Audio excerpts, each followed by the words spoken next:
Hello বন্ধুরা, আসসালামু আলাইকুম। সবাই কেমন আছো? আজকে আমার মিনি কিচেনে আমি ভাইরাল পুডিং বানাবো। আচ্ছা, আগে তো আমার পুডিংয়ের অবস্থা দেখছেন যে কি রকম। এদিকে আমার রান্নাঘরটা আমি গোছগাছ করে নিয়েছি সব কিছু। এখানে ডিম নিয়েছি, একটা চিনি নিয়েছি, দুধ নিয়েছি।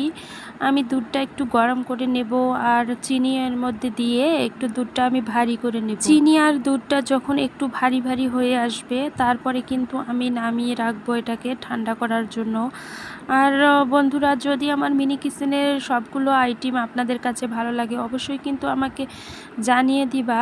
হ্যাঁ, আমার কাছে মনে হয় মিনি কিচেনের প্রত্যেকটা জিনিস অসাধারণ এবং মিনি মিনি বলে এগুলো খুবই ভালো লাগে। তাই তো এদিকে আমি আরেকটা সসপ্যান বসিয়ে দিলাম, ওদিকে আমার দুধটা জাল হয়ে গেছে। এখন আমি চিনি একটু দিয়ে দিলাম, অল্প একটু পানি দিয়ে দিলাম। চিনি দিয়ে যে ক্যারামেলটা তৈরি করে সেটা আমি এখন তৈরি করে নেব।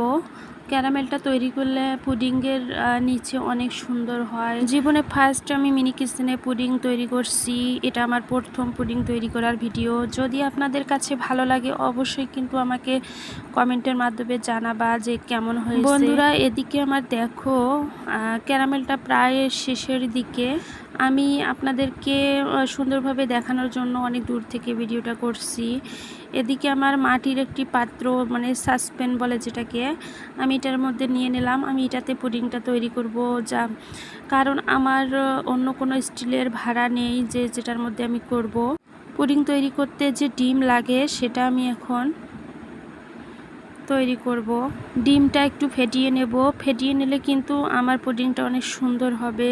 ওদিকে দেখো আমার চুলার মধ্যে সেই আগুন জ্বলতেছে, মানে একটু পরে আমি পুডিংটা বসিয়ে দেব। এখানে আমি ডিমের মধ্যে একটু চিনিও দিয়ে দিলাম, আবার ভ্যানিলা এসেন্স, মানে ডিমের গন্ধটা দূর করার জন্য যে কেমিক্যালটা দেওয়া হয় সেটা আমি দিয়ে দিলাম।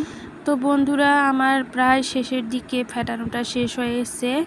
আমি দেখুন আমার মিনি কিচেনে পাতিলটা একটু বড় হয়ে গেছে, কারণ এর থেকে ছোট পাতিলে আমি যে গলাটা রেখেছি সেটা হবে না। এর জন্য আমি একটু লং সাইজের একটু পাতিল নিলাম, সেটার মধ্যে একটু কাঁথা দিয়ে, মানে নাসরা বলে যেটাকে, সেটা আমি দিয়ে দিলাম, পানি দিয়ে দিলাম।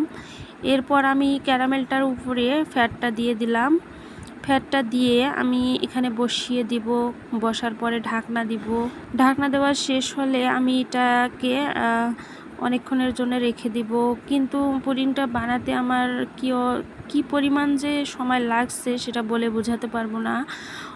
অনেক বেশি সময় লেগেছে, কারণ আমি বুঝতে পারিনি চুলার মধ্যে তো সেই আগুন জ্বলে না যে খুব তাড়াতাড়ি হয়ে যাবে। এটা অনেক সময় ধরে আমি তৈরি করে নিলাম, কিন্তু শেষ পর্যন্ত কি হয় একবার দেখুন। আমি তো নিজেই অবাক হয়ে গেছি যে লাস্ট পর্যন্ত এটা হবে আমার সাথে, আমি তো ভাবতে পারিনি। আমার কাছে কোনো চাকু ছিল না, তাই চামচের ডাঁড়া দিয়ে আমি এটাকে একটু সাইড করে নিলাম। এখন আমি প্লেটের মধ্যে এটা ঢেলে নিলাম। দেখুন তো আমার পুডিংটা কেমন হয়েছে বন্ধুরা।